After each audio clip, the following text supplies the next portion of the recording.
Hey everyone, it's Mikki here. You're listening to Mikkipedia, and this week on the podcast, I speak to my good friend and returning guest, Michelle Matangi. Michelle and I go deep talking about navigating food, exercise, and relationships around the festive time of year. And while this should be a time where many people are celebrating the end of another year, looking forward to go and generally sort of winding down and relaxing, we know that many people experience a lower mood, have difficulty getting through with all of the anxiety they might experience around food, and all the people that they sort of are required to spend time with. So Michelle and I talk about all of this and strategies to help people move beyond some of the common sticking points in diet, exercise, and mindset. And these are going to be super helpful well beyond just the festive season that we've got coming up.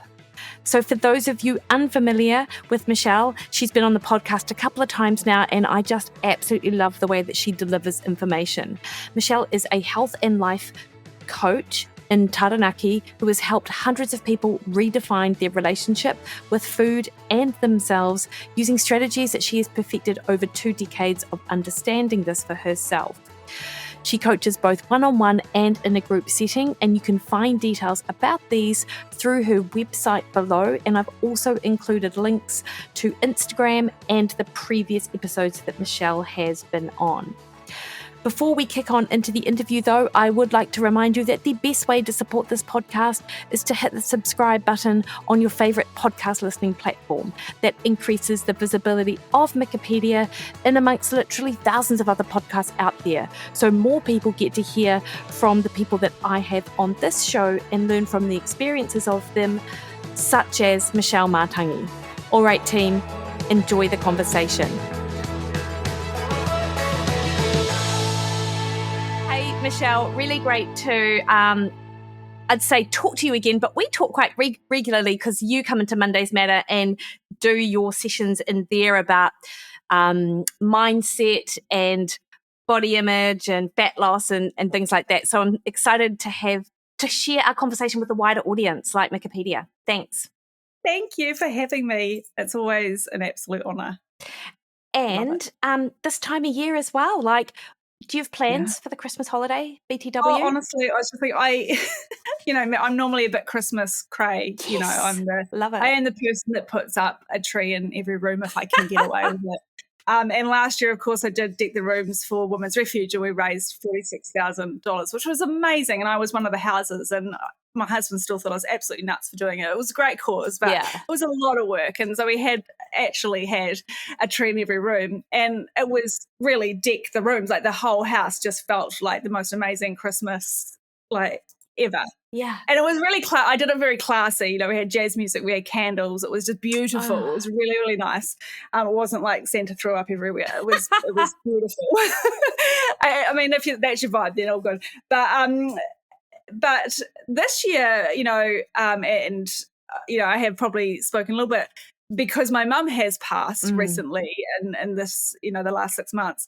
Her not being here is making me a little bit like, I don't want to do Christmas. But in saying that, she is the reason why I love Christmas.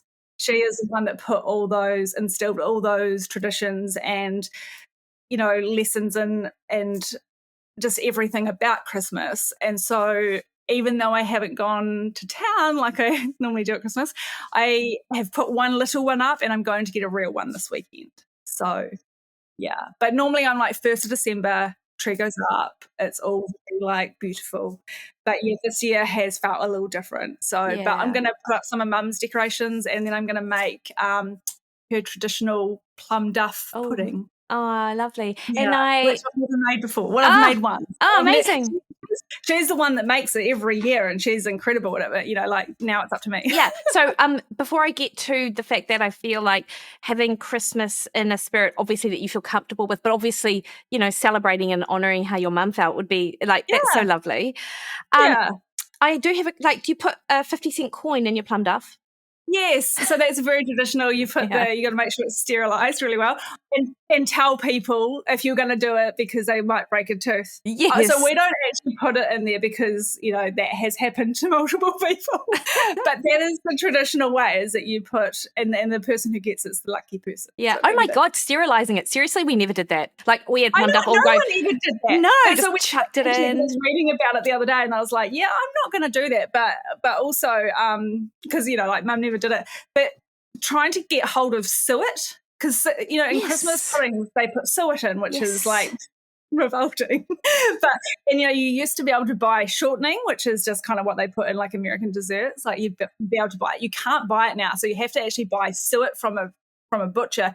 And you have to freeze it, and then you have to grate it yourself. Oh, wow. It's revolting. Oh, yeah. And so I was kind of putting it off, and then Mike's like, I was like, I don't know if you can get suet anymore. Like, I don't really know where has it. And then so Mike comes home one day and he puts down the suet on the bench and says, well, there you go. And I was like, oh, now I've got to actually do it. I know. Because as you were saying that, I'm like, that sounds like a procrastination thing to me, Michelle. It is. Yeah. I'm the ultimate procrastinator, because I didn't like, having a bit of a like, tiz about it. I was like, I don't want to do it. And then I was like, and he was like, well, you've got no excuse now. Like, you've got it. And I was like, so we negotiated the other day that he will grate the suet, because it takes like the whole dessert takes about 9 hours all up to cook. Labour. Because you make it, you put it in calico, you string it up, you put it in a pot to boil, and you've got to be home all day because you've got to keep refilling the pot to cook it. Like, it's a very labour of love. It is. You need to make like a reel of it and keep that camera going, and then speed it up so we can see the end result. I just don't think some people, a Christmas pudding from the supermarket is just like, oh, revolting. I would never eat it. Yeah. But homemade plum duff done well is like next level. The bee's knees. Amazing. Yeah. I think as well, Michelle, and one of the things what I wanted to talk to you about on the show today was just the fact that, Christmas ideally, the way that we think about Christmas is all about sort of celebrating with the people that you love and sort of giving thanks really to like hopefully what was a wonderful year. I mean, God, this is very Pollyanna. I mean, hardly can anyone even say that. My mum was totally Pollyanna. She's a Pollyanna person. Yeah, and you want to feel good at Christmas time, but so many people really struggle at this time of year because of the relationship that they have with people around them, the stress that's going on in their lives, but also the relationship they have with themselves and the food and things like that. And I could think of no better person just to have a conversation around that stuff, like what, and hopefully, between the two of us, we can come up with some even things for people to think about that might ease a little bit of that stress, because unfortunately it isn't the amazing, wonderful thing that it might have been when we were young. Yeah, that's right. And I think, when you're young, it is so exciting, and you have that real, like, to be able to look through Christmas through the lens of a child now would be the most incredible thing, because I was listening to the radio the other day I was driving to an appointment, and these little girls were ringing up the radio station saying what they want from Santa. And just their excitement levels actually made me teary, because I was like, oh, I want to have that. Yes. Like, when you're that excited about the mystique and the mysteriousness of Christmas. And so I think, as an adult, we tend to think it's just for kids, and we sort of lose the magic of it. And we get stressed, and money's a stress. Our body image thing, can come into it. The food, just so many elements. You're being confronted with family members that you don't normally see, and that's a whole other thing that can bring in so much emotion for people. So everything's sort of heightened, and yet, unfortunately, it can take on that negative connotation, but it can be such a beautiful time, and that is the one thing that my mum did instill in me. And even though I've been in a bit of a funk about it, I'm still very much like, she really taught me the lesson of giving and the joy of celebrating with the people that you love, and making a special, dessert or it didn't have to all just be focused on money or just food or whatever. It could be everything. It could be just being with the people that you love, and looking back on a year and being grateful for life and what has been, even if it has been a tough year, like. I'm still trying to, even with myself, trying to find those things that I am really grateful for this year, even amidst the stress and the tough time. Yeah. And with that gratitude thing, like I feel like when people listen to stuff like this, there'll be some people out there thinking, well, it's easy for you. It's easy enough for you. I mean, you've been doing this for 20 years. So it's just this natural default behavior. Yeah. But these are things that are learned behaviors, right? These are learned skills. Yeah. They are. I mean, I was your hands down people pleaser, do what everyone would ask of me, do it because I was scared to say no. If I said no and disappointed them, then what did that mean? Really, it becomes a fear because you don't actually want to look like the person that says no, like it's there's so much to it. And so it wasn't easy for me to create boundaries. And I think for anyone who's started to do that, and boundaries sometimes can get a bad name because you can kind of think, well, you just like become a jerk now. Yeah, you're selfish. Yeah, you're selfish. Yeah, but no, like actual, realistic, kind boundaries for yourself and for other people are a very important part of having a healthy dynamic with people and with the holidays or whatever it might be, whether it's Christmas or any holiday. If you're going to be around people that might trigger you, you need to know when it's time for you to maybe up sticks and just take a break, or whether you want to take that conversation on with someone, because that's what is going to happen. Like, you're going to be sitting around the table and somebody's going, Uncle Bloomin' Bert is going to say something and trigger the hell out of you, and you're just going to want to bite, or you're going to feel, or it could make you feel really insecure, or, it could pull all these feelings. And what happens is when we have that overwhelm in our nervous system and all of our emotions sort of whirring, any of our good intentions or behaviors that we normally had go completely out the window, and we go, stuff it, let's get drunk, let's do this, do that, whatever. So if we had good intentions going into the meal, we may have come out a completely different person because of the fact that we don't know what our triggers are. We don't know who's going to trigger it. And sometimes you can't plan for that. Yeah. Even the best of the best can't plan for those things. Sometimes it just happens. And in the moment, you can get swept up in that emotion. Yeah. It's interesting that you say that you were once like a people pleaser, and now, you've changed maybe how you approach your relationships and how you speak to people. And that's such a challenge, isn't it? Like, because people are expecting a certain version of you, and you're showing up as someone else to them. Yeah. And they don't like it. No. And people don't. People have a very, I guess, they sort of project themselves onto you, and they have a version of who you are to them.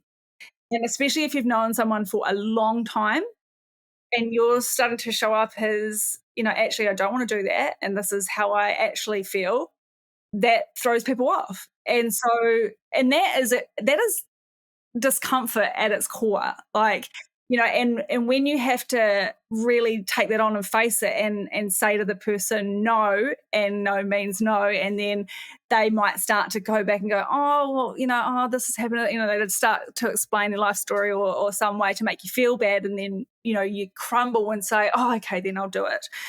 Every time you do that, you're just weakening that fire, that neural pathway that's firing, that says, okay, yeah, I am the people pleaser.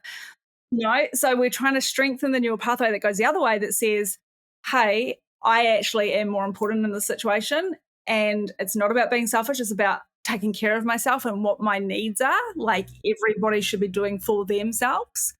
And if everyone did that in a way that was still kind, you don't have to do it and be a jerk, but still kind delivery. And it can be hard. Different relationships with different people, it can be fiery and all of that sort of stuff. And it's very complex. But if you can learn to do it over and over, and when it gets that discomfort kicks in, and you can feel it, because you can feel it when you're saying no to someone, and you can, you read their body language, or you can hear the sigh on the phone, or, you can we're very good at picking up on all these little micro movements of people. Yeah. That you will start to want to cave, and that discomfort in that moment is the most crucial time where you just let the silence be what it is, and let the no be the no. And you don't actually have to say it again. Yeah. Yeah. And you don't need to explain yourself. You actually don't need to explain yourself. But because if you have been someone that has been explaining yourself, and I was queen of this, I was like over explaining myself because I didn't want someone to have a viewpoint of me that was incorrect, right? And that's what we do. We want to control the narrative. We want to control what other people think of us and see about us. That's right. But, as the famous saying, and I won't even get it right, but, it's really none of our business what other people think of us. That's what I was thinking about actually when you were saying that. And the other thing I often say to people is, don't explain yourself because you're just giving someone a problem to solve. That's right. And you need them, like you're just giving them more, it's not ammunition, but I guess more material to sort of take and wind and to talk you out of it, to solve this problem you clearly have because you're not going along with what they want you to do. Exactly. So the more that you actually essentially you're starting to go into negotiations with someone in that time. And that's what you don't want. It's not up for negotiation. Yeah. No is no. It's no. No means no. And I think it is so hard to do. So it's not like I know people could be listening going, oh, well, make it sound so easy. And it isn't easy. I know this like firsthand, the amount of times I have had to create some really strong boundaries with like very loving people in my life, my father being one of them. When he was alive, there was some really strong boundaries I had to make, and it was really difficult, like really difficult, pulled at my heartstrings, was just, I felt like the worst person, for having to do this. But also what came out in the end was I realized how good those boundaries actually were for our relationship on the whole, how good they actually were for him, and so good can come from it, but often we just kind of get the icky feelings initially, and that sort of puts us off then trying to do it again if the first time's failed. Yeah. And it's interesting, isn't it? Because, of course, we're talking about this in the context of holidays, of food, of you making the choices that align with your goals and not taking responsibility for how other people feel. But it really does sort of pervade all of your life. Yeah. I mean, like, it's like if you go a lot, like, for instance, it's like going along to a holiday. Say you don't drink anymore. Say you've decided to take a break from alcohol. That is a classic one. And normally you're a big drinker and you turn up to Christmas Day and you decide you either only want to have a couple or you want none, whatever it is that you've decided. And, the family member or whoever starts to go, oh, come on, fun if you don't have it. And they start to sort of trigger and pick at your, I guess, the patterns within you that normally go, oh yeah, okay, this is why I, do this or whatever. And you're trying really hard to not.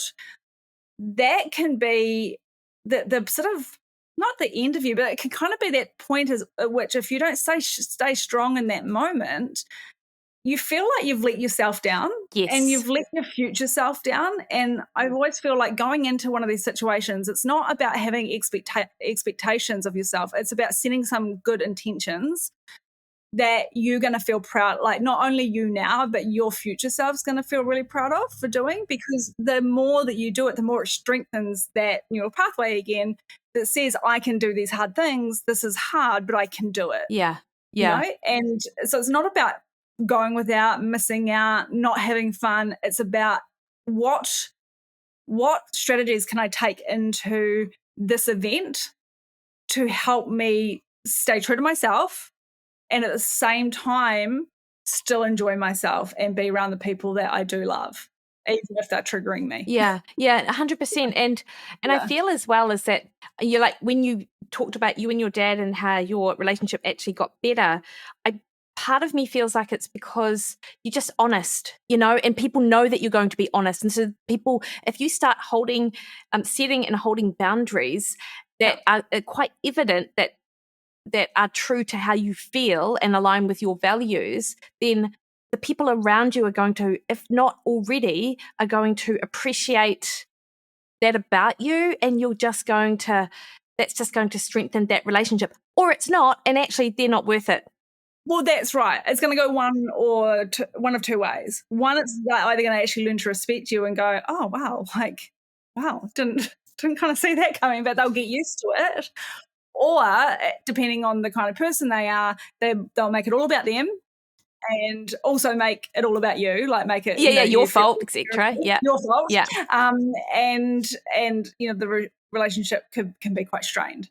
So there's no simple way to do it other than doing a small boundary first at a time, achieving that, and then going in for more next time. Do you know what I mean? Like it's getting reps on the board. Yeah. Like it's not something you can just master. Like you can't master lifting the heaviest weight when you go to the gym. You have to slowly implement the small weights, and then you get heavier, stronger, and better at doing it. It's exactly the same with setting boundaries and just like honoring yourself, and it's hard. It's probably one of the hardest things as humans we need to do. Yeah. Now tell me, Michelle, you said before that, if you have some simple strategies to put in place, and know what they are in advance. So what are some simple strategies that either you use or you get your clients to use that might give people a bit of a starting point? Yeah, so obviously I've got, what I said before, which is always have your future selves back. So always think about your future self. Oh, nice. Because when you go into a situation, you're so in the moment and in the feeling that you can leave that moment and just feel like you've let yourself down. And when you feel like that, the confidence hit that it takes can really knock you back. And then it can take that much longer to kind of get back on track, so to speak, or to sort of gain traction again, that it's really disappointing for yourself, when you do not have your own back in that way. One of the things even I have, and I've done it in the past, is if I have been in that situation and I've gone into a big group and it's Christmas or whatever situation it is, and I do get triggered. So say I do get triggered and I actually get so triggered that I want to leave. Sometimes I'll actually just take myself away into toilet, out the back, wherever I need to go, just to do some like calm breaths, some deep breaths. And it sounds so basic and so cliche, but sometimes just trying to get your nervous system back into a parasympathetic state and not in that fight flight state, it can be so helpful, because it's just, when you're triggered in those moments, you're not really you. You're in your ego self. You're in the part of yourself that doesn't want to say no. It doesn't want to back down. It wants to be right. It's, we all have an ego, and it's going to get triggered. And the thing is, when that does get triggered, and if you fight back, it's going to keep it going, because that's what happens. Like the ego wants to kind of keep the fight going. It wants to keep the sort of the idea alive, I guess. And by shutting it down, it means they've got nowhere to go. Like if you go over and talk to someone and they start having a go about, they start talking bad about someone to you, and you don't respond and you don't buy into it, what happens? It doesn't go anywhere. Yeah. The conversation just stops. Yes. And in fact, don't we all know people like that, where you just already know that you're going to go there and they're going to start talking shit about someone. Yes. Yep. And you either engage or you don't say anything, or you quickly change the topic, and they very quickly realise that, that's right. That's not going to be an option here. You're not going to buy into that narrative, because that's essentially what it is. Someone's got, and I mean, this can be, especially with things like politics, that's like going to be on a lot of people's, tables, I'm sure. And everyone's going to have conflicting views and ideas and all of that, and that can really set people off. So I always have the thing, don't talk about diets or politics or religion. Yes. They'll always be my three things. Don't talk about those three things when people are thinking, or, and because, often that does sort of coincide with people getting very intoxicated and then saying things that they probably don't mean or intend to say. Yeah. And then that can really trigger. And so sometimes just removing yourself from that space just for a little bit can do wonders. Even if it means calling a friend on that and just like, even like, because say you're going to see a certain uncle or auntie or cousin, sister, brother, whatever, that is going to trigger, and that you sort of have someone that you can call, or even if you go for a walk around the block, like just something to kind of remove you from that situation to sort of de-escalate it. Yeah, that's because important. You can't really solve those sorts of things. The ego can't solve an issue with another ego. Like, it's just going to keep going. And so one person has to break, essentially. One person has to take the hit and go, I'm going to have to just like walk away from this, and we'll just agree to disagree, or whatever it might be. Because trying to have those sorts of heightened conversations when you're really wanting to have a really nice time and just actually enjoy everyone's company can ruin the day for you. And it shouldn't, you know? No. And Michelle, do you get them to do it? Do you like talk to your clients about doing any sort of pre-event sort of work, like writing down maybe how they want to act, what, you know, and how they want to be in a certain situation or something, just so it's sort of, I think about this a bit, like, so it's clear in their mind what their goal is to how they want to be. Yeah. So they're going in, it's like writing down, like it's really important, is writing down that intention of how you want to behave, how you want like to be, who is a person that you want to be. And because we can actually choose that, some of the stuff is actually really within our control. And also, what is the outcome that you want? Always think about, what's the outcome? Is the outcome that you just want to be able to have had a good time and not have to have solved the world's problems?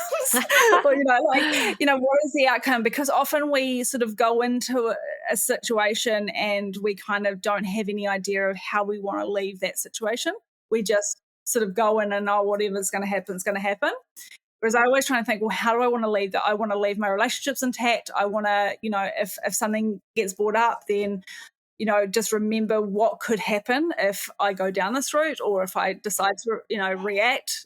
It's that whole react respond, right? Like, you can either react and get like really, or you can choose to respond, and maybe, thinking about, there's a part of you, depending on how witty you are, or how, how quick you can be, responding in a bit of a tongue-in-cheek way can be quite fun. Yeah. If you can handle the kind of, if you that sort of person that can sort of banter and banter without getting nasty. So, that sort of stuff can be kind of helpful, because it can kind of bring a bit of confidence and be like, you don't get to speak to me like that. Like, people bringing up someone's weight, for instance, some oh gosh, you've gained weight this year or something, like something kind of nasty. And then you could say, oh, Carol, we're weighing ourselves. Should we get the scale out for you first? Like, yes. It's just like saying, just being like realistic, and what are you trying to achieve from saying these things to me? Because those conversations can be really triggering.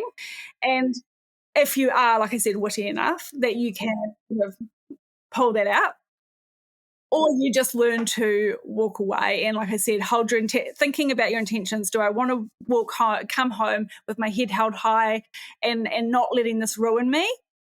Do I want to come home feeling like I've stuck to my my values and my morals of who I am as a person?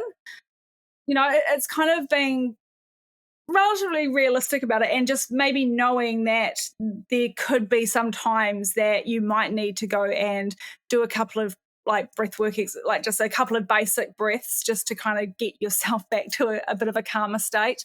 You might need to go for that walk around the block, whatever, those sorts of things. They can just be kind of helpful things to do. And also, I always think that the more, like, before you go to any event, like at Christmas, go and do some exercise beforehand. Go for a walk. Go and just do a yoga session, do some Pilates, do some weights, do something that will give you some endorphins that changes the way that you feel. Because if you go into it and say it's Christmas Day, and say on Christmas Eve you had a big night, and I don't do this because I'm a like watch movie, like eat chips kind of person on Christmas Day, It's like as an indulgence. But a lot of people do go and get really hammered. Yeah. And if you're someone that or just wants to have a few drinks, and you might be waking up feeling a bit seedy or a bit icky on Christmas Day, which I know a lot of people do, even if you got yourself out for some fresh air and a walk, you're going to feel better than if you don't do that. because you're going to see, it's like you see the world with different eyes when you've had that endorphin hit. Yeah, you do. And it's a little bit like Tim Ferriss talks about this as well, like to get out of your mind, you've got to move your body. That's right. And I 100% agree. And the thing with alcohol, unfortunately, because I know that you don't drink. I love a drink. Love it. Yeah. Like if I could, I'd probably drink every day. Like I just, and I don't drink a ton, but I just love that first like half a glass. I'm like, yeah, this is, life is. Don't get me wrong, I love it. I just don't drink it. Okay.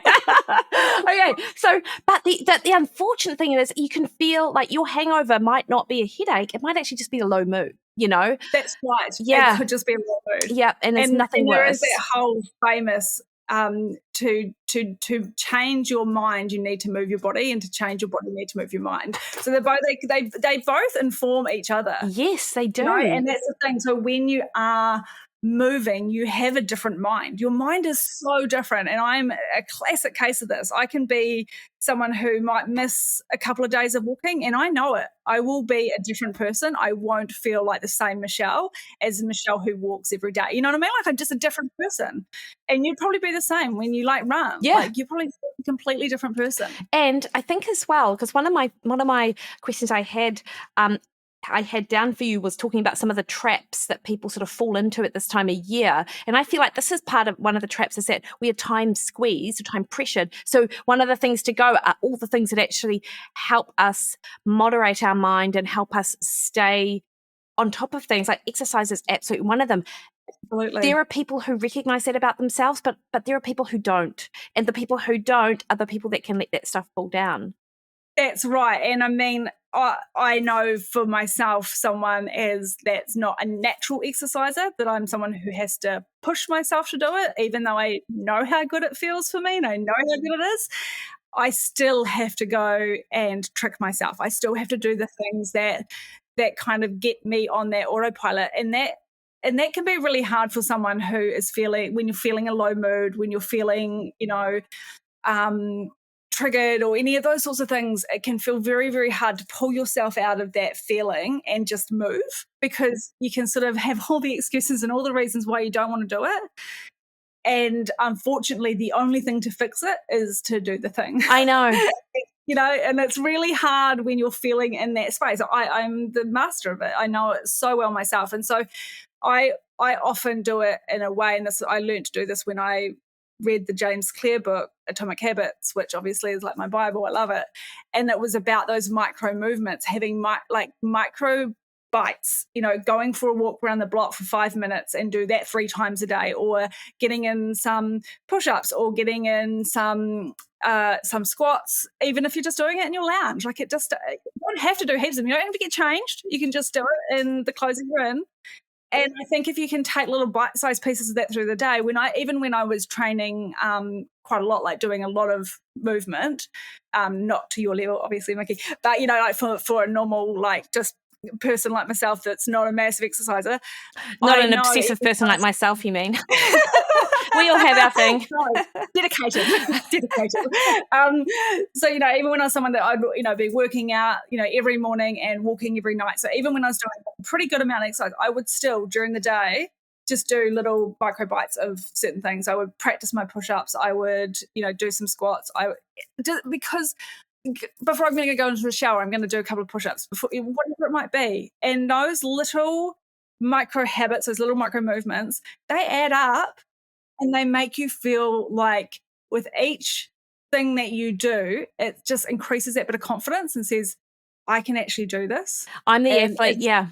And it's also, it's reframing how you see yourself as well. And I do wonder whether it's almost easier to do those micro habits when you're in the habit of exercising as well, because you already see yourself as an active person. So it's more naturally going to be part of your day, even if it's layering stuff on top of stuff already. Yeah, and I would agree with that. It is so much easier to do it when you're already a pretty active person. When you're not as much of an active person and you're feeling a bit more sedentary, it is much harder. So you do have to, in that case, sometimes like for myself, like obviously I've been through a pretty tough year, a couple of years really with grief. I'll put like alarms on my phone. to just remind me, and it will say something like, just do it, you'll feel better afterwards, or nice. Yeah. just remember that your body needs this, or like without kind of going into negotiation to say, well, I don't want to do it. Well, of course I don't want to do it. Like when you're not moving, you don't want to do anything like that. It's not until you're actually moving that you want to do it. Yeah, I know. And I feel that this is a real challenge for people who have never been active. Like we both have the knowledge of how good you can feel when you're active. In some ways, it's a little bit harder because we know how good you can feel. So we've got that prior knowledge, which is a good and a bad thing. Because sometimes knowledge is power, but sometimes it's just a pain in the ass. Damn it. It is. Yeah. I know. Yeah. And then with people, you're so right. Because people who have never moved would never know how good they could feel. So all they sort of can imagine is, well, I'm so comfortable here on the couch. Yeah. Yeah. I don't. And I want to stay that sounds uncomfortable. I don't want to sit in that discomfort, even if it's only for a minute. That's right. And I remember myself, it took for me to show up for myself on a repeated basis, not wanting to do it for quite some time before I felt that feeling of being like, oh my God, this is amazing. Why did I not know this before? Like I didn't get it. I honestly didn't get it. I was one of the people that was like, why do people do that? And not even why, but like how can you actually go from being on the couch comfortable in that state to moving when you just can't? Like you actually feel like you can't in the moment when you're in that kind of state, especially if you're struggling mentally, which I've definitely struggled over the years. You feel like you can't because your nervous system is in such a dysregulated state that there is no amount of convincing you can do in your mind that will say this is going to feel really good, because you can't. So you almost have to kind of it is a very typical just do it. It is a very typical just do it, even if it's just 5 minutes. Because over time, the more that you show up for yourself, the more you prove that you are someone that can do that, and you will feel better.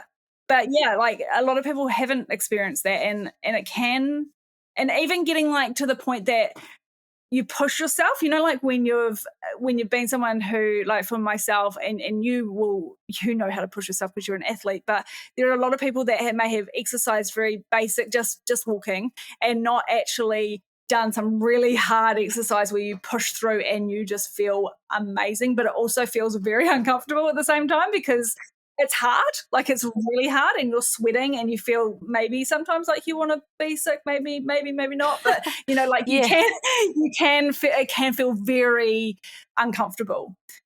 But that is where the gold is, because that's actually when you start feeling the best.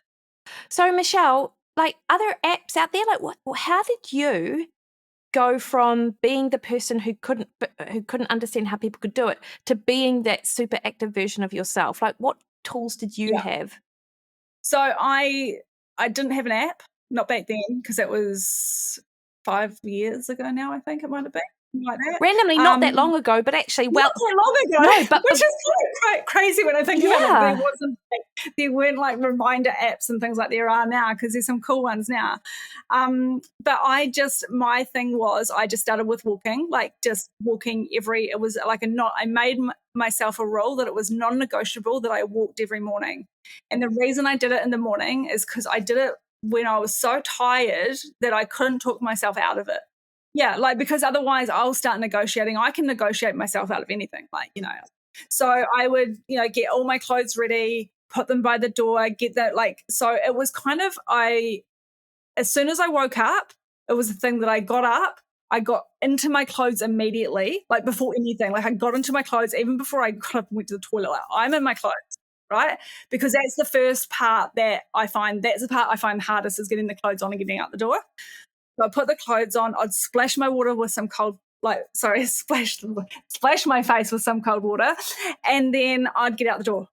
And that first 5 minutes, I hated it, and I'd just be like, I don't want to do this. And then I'd put my music on. Within about 10 minutes, I was good. I was like, I'm so pleased I'm out. Yeah, that's exactly it. I'm so pleased I've done this.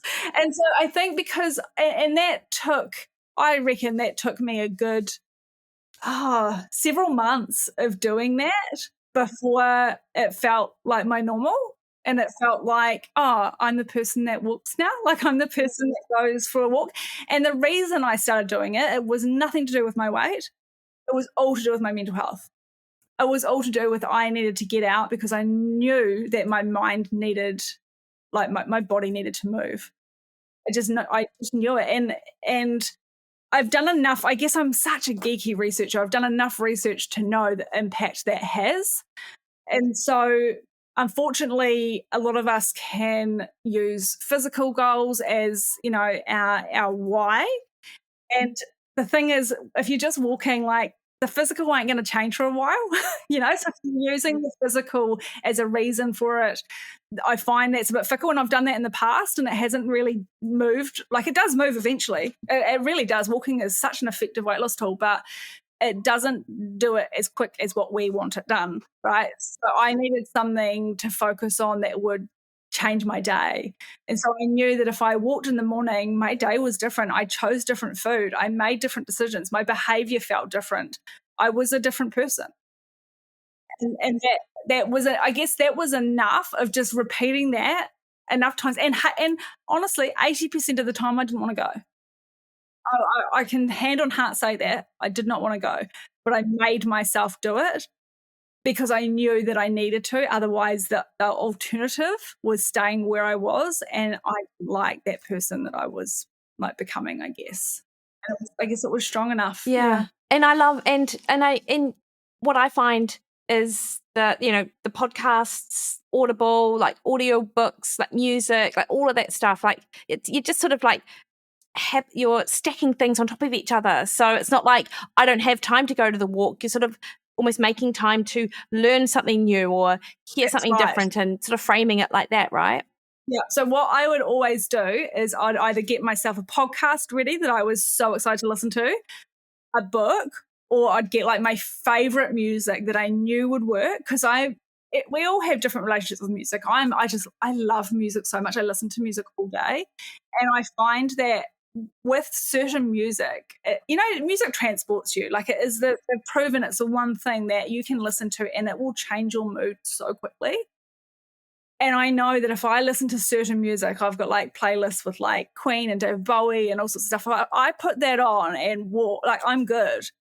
But sometimes if I start with the podcast, it doesn't do it enough for me. So sometimes I will start with the music, then I'll maybe move to the podcast or to the audiobook, or sometimes I just do music if I really feel like I need that. Like, I really need that. And then sometimes I found myself, I would just take my headphones off and be in nature if I felt like I'd kind of pushed past the barriers enough to kind of enjoy like the nature bathing, that element. And so I think it's just having little strategies that help you get out and do those things. So having those little deals with yourself, downloading the thing before you go, getting everything ready. Like, before I would go for the walk, it was like, get the hair tie out, get the dog poo bags, get the dog, get everything that you don't need to even turn around and go back. Like, you have your headphones, you have everything you need. So that there's no like fumbling and then going, I can't find it, don't go. Yeah. Oh, and it's so easy. Yeah. It's so easy to do that. Easy. Yeah. And I love that plan A, B, or C. So regardless of what mood you're in, you can sort of like you can do it basically. Yeah. That's right. It's just finding because we're all different. We all have different. Sometimes we can feel differently, and sometimes we need a little bit more like oomph on a certain day, and other times we're kind of good with just listening to a podcast or a book or something, Yeah, and Michelle, the way that you describe it for you, it sounds like exercise is your anchor behavior with which all other things sort of stem from that. And I think finding out what that is for anyone listening is really going to help in your entire journey of acting in a way that aligns with your goals. That is 100%. So I've actually got that written down about being my anchor, like about having something that anchors you. And one of the things you'd written me, and I was like, the most important thing you can do is stick to your anchor, your thing that keeps you with some momentum. Even like, even when I would walk, I never put a time limit on it. I never put a step number, nothing. It was, I got out and I walked, even if it was for 5 minutes. That was okay. Like I didn't give, because if I gave myself like numbers and things like that, it became I would become a bit too obsessive about it, and that kind of took away what I was trying to get from it, I guess. I think you can kind of do that maybe the further down you get, once you're actually already doing it and it's already a habit. But when you're trying to just start out, like you just need to get out. You just need to get out for that walk. And so, I'm sort of thinking like, even I remember the first Christmas that I was a walker, like I was like, I'm a walker. I remember being on my social media and like talking to people on Christmas Eve, Christmas Day, Boxing Day on my walk, because it was like, I'm still walking. It's Christmas Day. Amazing. It's Christmas Day, but I'm still doing my thing because I know that if I get this in this morning, my day's going to be better. And so it wasn't like, oh, it's Christmas Day, so I'll get the day off. It was because the day off actually means the opposite, which is I'm going to feel worse. Yeah. And it's interesting that, isn't it? Because a lot of people, and not the people who already understand that about exercise or whatever it is, but other people are like, oh, when aren't you going to give yourself the day off because it's your birthday? And it's like, well, yeah. These are things that make me feel really good. So why would I not do them? Why would I take them off? Yeah. That's right. And so it became my non-negotiable every single day, even to the point when it was raining, I'd take an umbrella or a raincoat, unless it was absolutely pelting down that I would get so saturated and possibly sick, I wouldn't go. But I would still go, even if it was like a little bit wet. I'd be like, it's just a bit of water, like it's not going to hurt me. Yeah. Hey, Michelle, have you got a walking pad? I don't have a walking pad, and the only reason for it, I would have one if I normally have, because I have like inner ear issues and get vertigo. I can't go on treadmills. Yeah, but I do have a cycle. So I've got a spin bike. And so when I had my hip surgery, which is, we won't go down that road, but when I had that, my cycle was my form of exercise, and so I would cycle every morning. And so when I wasn't walking, I was cycling.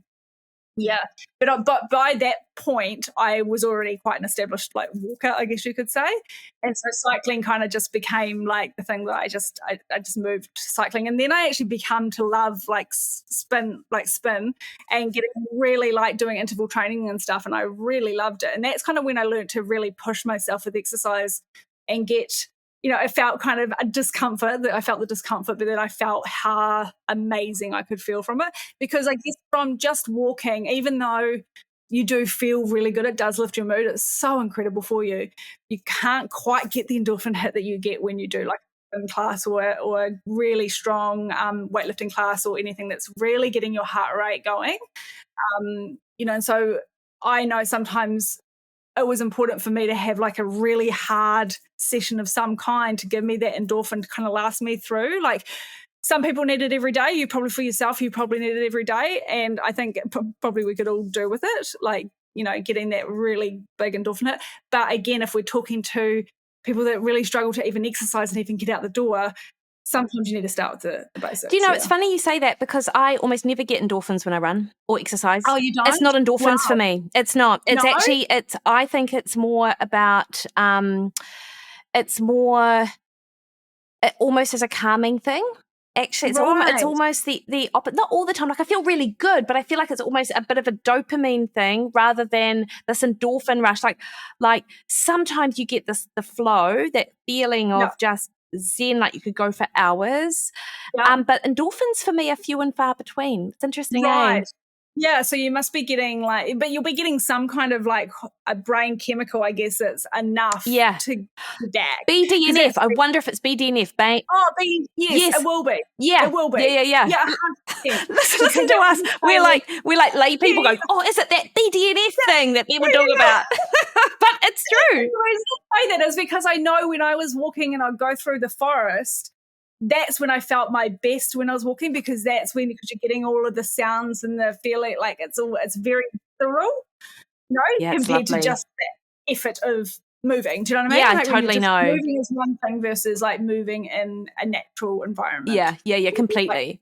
Like landscape and all of that makes such a difference. So are you spinning right now? I haven't been spinning at the moment. I've been doing basic walks just to get myself back out. and only because my spin bike is in my garage, and my garage has like a bit of a rat problem. Oh no. I'm just being completely honest. Yeah. It's not sealed. The garage is sealed. So I'm actually considering bringing my spin bike into the house, which I thought I'd never do. But I am considering it, especially since we do have quite wet, like we can get quite wet even in the summer. Yeah. And so for you then, with those sessions, like would you... Because for me, regardless of what I do, I just am like you. I get up. There's no, like, I don't have to second guess it. I'm just out the door. Or I know that I'm going to be out the door in an hour after coffee or whatever. Do you also schedule a spin session for you? Would that be in the morning? When are you sort of putting that in? Always in the morning. Everything for me. Okay, so there's a exception to this rule. If I've already exercised earlier in the day, I can do something later. Easy. Isn't that interesting? Yeah. I can go for a walk. I could do spin. I could do some weights. I could do Pilates. Like I love lots of different kinds of exercise. But if I have not done that morning walk, all bets are off. See you later. Yeah, 100%. Bets are off. Like I tell you, it's a game changer. It changed my life, and I don't say that lightly. Yeah, isn't that... I love that. And it's so true. And I am with you. Like I do a couple of double days if I'm like doing some strength work, and then I want to do like a spin in the afternoon or whatever, because I've been sitting at my desk and I just want to go on social media or watch something. I'm like, hey, I'm just going to, make the most. But it's so much easier. Like if I had to wait until the afternoon to do it, I will be negotiating with myself all day. All day. But it's all day. Yeah, and I've always thought that if I do even a little thing, that just changes the game for me later. Yeah. I think it's a Mark Twain quote that says, "Eat the frog in the morning." Yes, 100%. Yeah, do the hard thing.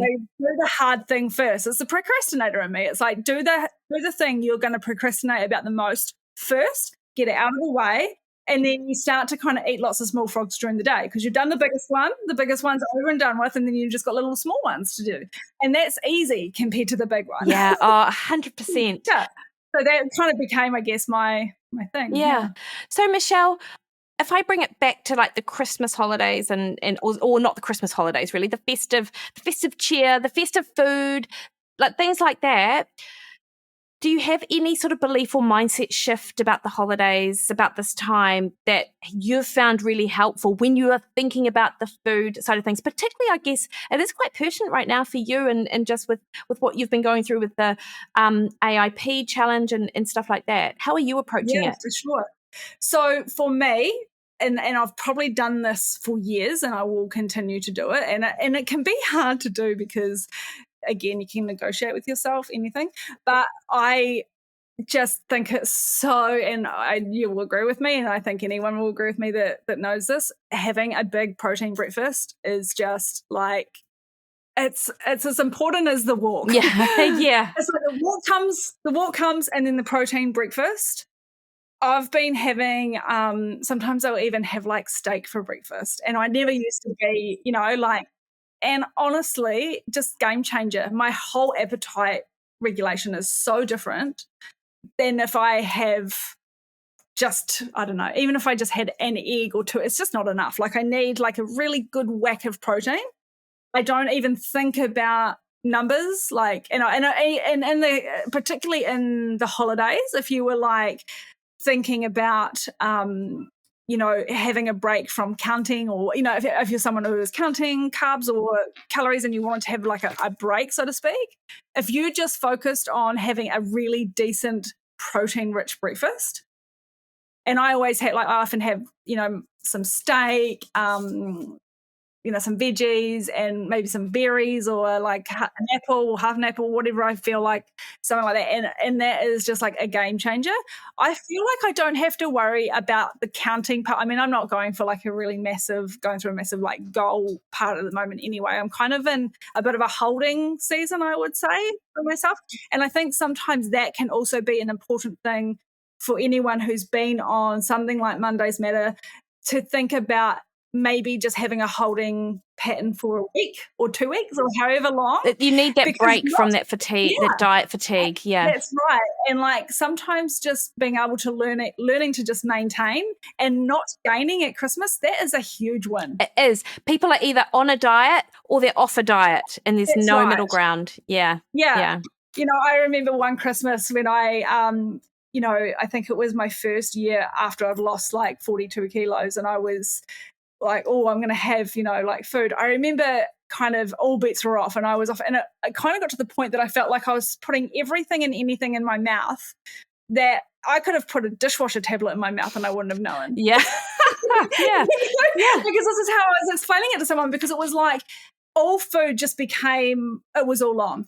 Because I had been so strict for so long. And while that was great and it got a lot of weight off, and it was probably as good as surgery for some people, like losing that much in such a short amount of time in a year, it was quite incredible. When I look back on it now, I'm like, wow, that was amazing. But, you know, sometimes when you have not learned yet how to, you know, find that bit of balance, you can go into the season of Christmas and all of a sudden all of the foods are on.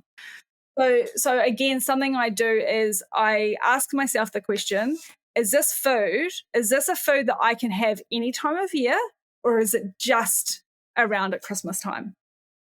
If it's something I can have any time of year, well, it's like, no, like I don't just get to decide I want to eat it because it's just Christmas. But that plum duff, it takes me it's going to take me like nearly 10 hours to make. You damn yeah, I'm going to be having some of that. Like, you know, and I'm not going to feel guilty about it. So I'm going to go into it with the intention that I'm going to enjoy it. You know, that those decisions aren't going to make or break you, like having the small amount of something. And if you're the person, and I'm, you know, we're all the same, because I think any processed foods or any highly palatable foods get those hedonistic tendencies going and we want to overconsume food. I think if we feel that way, sometimes just the next day or that next meal, having a bit of a palate cleanser, like a break, you know, like having just basic eggs for breakfast or an omelette, or even just dinner, just having something very, very plain but still like quite like, you know, nourishing for you, can really help. Because I think when you're eating a lot of highly palatable foods and highly processed, your appetite regulation is so whack. It's all over the show. You're not really getting the proper, you know, your sleep gets messed up, you know, your mood gets messed up, everything gets messed up when you eat like a lot of processed foods. And anyone who's follows you would know, like from doing Mondays Matter or something similar, that when you start eating whole foods and like, you know, good amounts of protein and just really incredibly good foods for you, you feel like a different person. But it can take a while for that to happen, right? Like it can take, you know, up to a week or sometimes a couple, depending on how sort of addicted, so to speak, you are to those sorts of foods.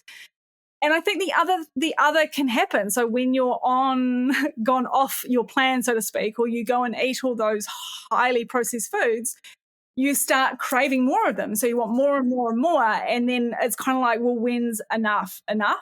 You know, and sometimes we don't really have an off switch.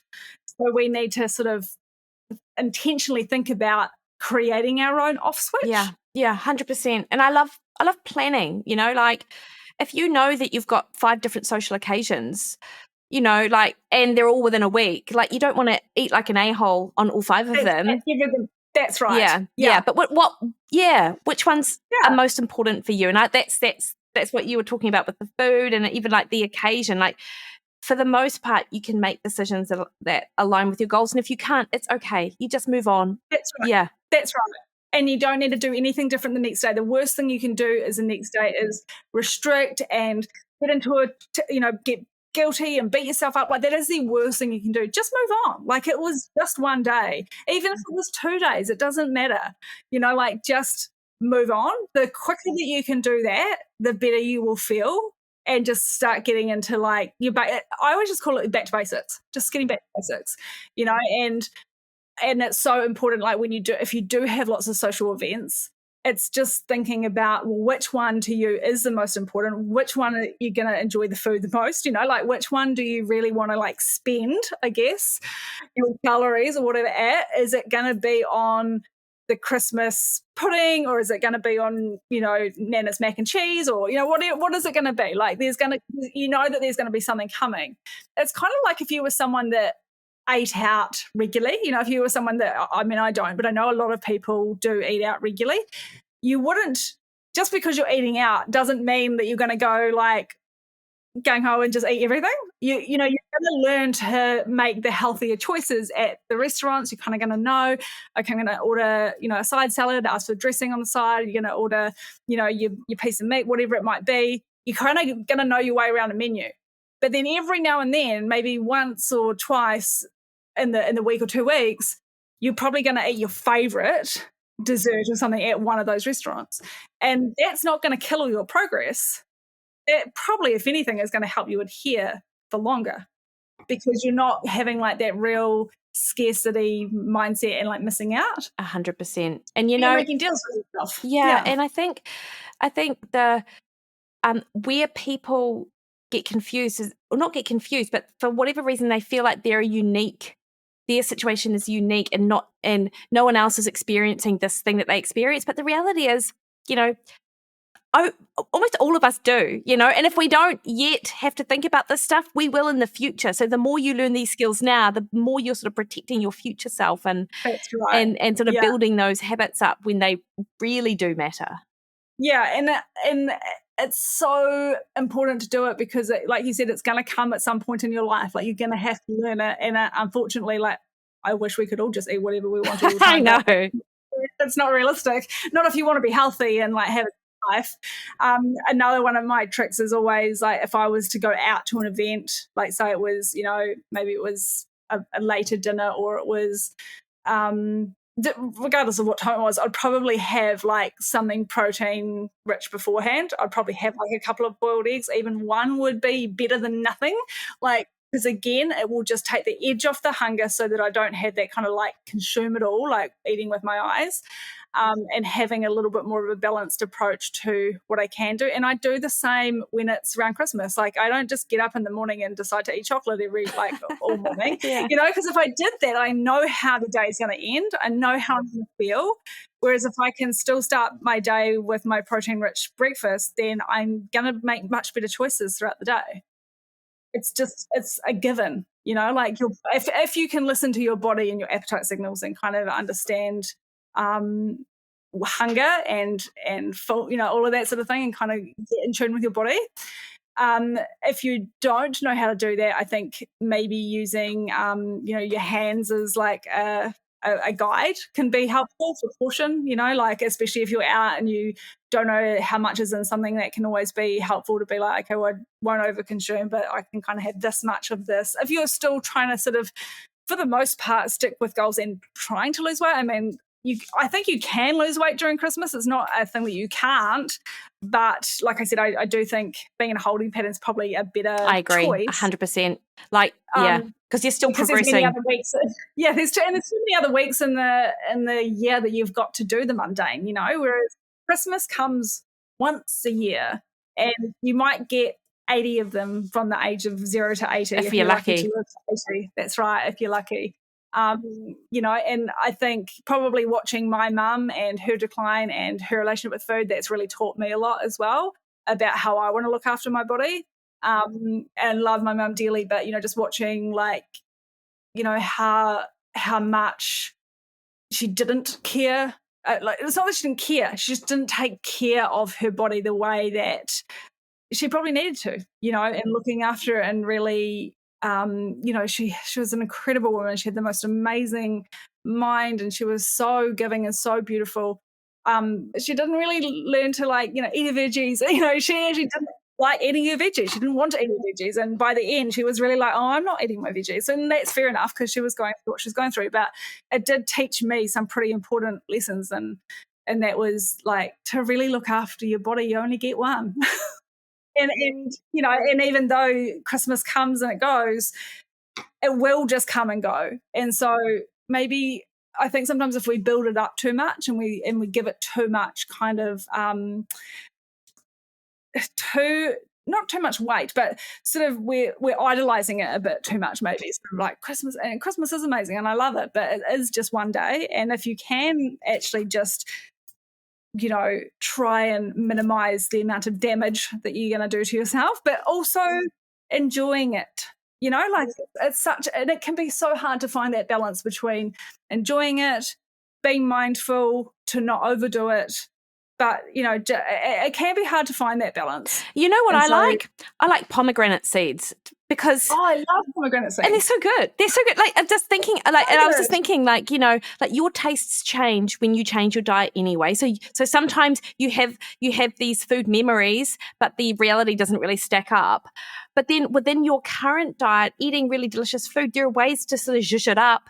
Like, pomegranate seeds to me they're not a normal food. Like, they're not what you do every week. But, but how lovely are they on a salad with some salmon or some fish or some steak, Yes, they're so good. But a feta in there, so good. Very Christmas. Yeah, absolutely. And they're perfect colours. Yeah. Like, perfect colours. Yeah. But yeah, like that's the thing. Like you can't, and I mean, I've definitely learned this multiple times, but especially after being on like the autoimmune protocol of how strict I had to be, and how delicious basic foods can be, like I had last night. I had some new potatoes, some juicy Benny potatoes, and I hadn't eaten potatoes for a month, but I had been having kumara, so like still eating carbs and stuff. That wasn't about that, but I was trying not to have the nightshades.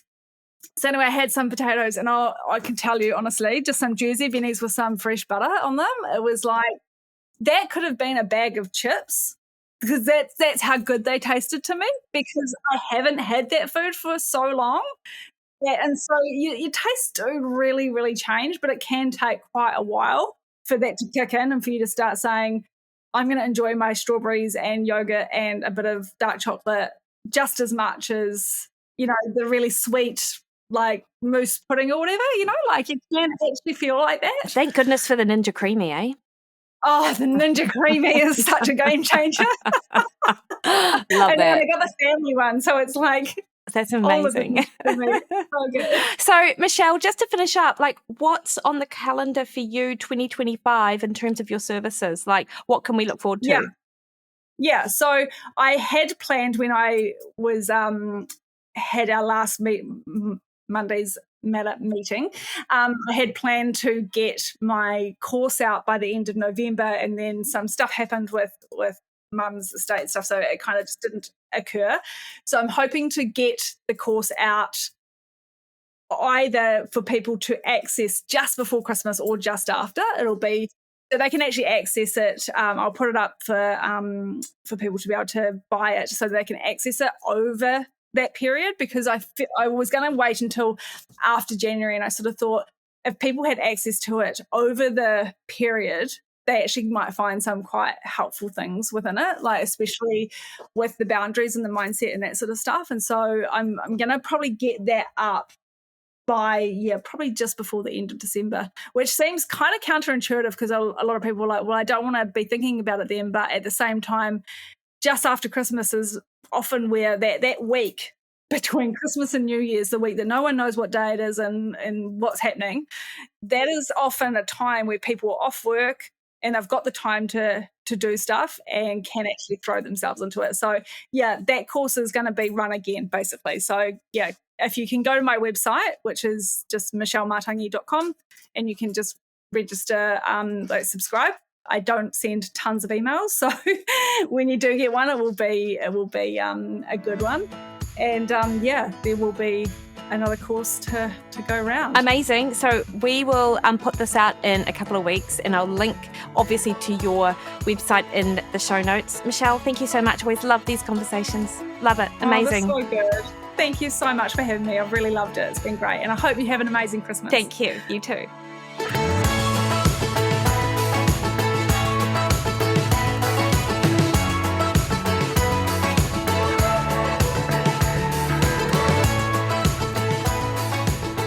Alrighty, hopefully there's something there that resonated with you or that you could take away. I don't doubt it, because every time I talk to Michelle, there are always little things which I find super helpful for both myself and the clients that I work with.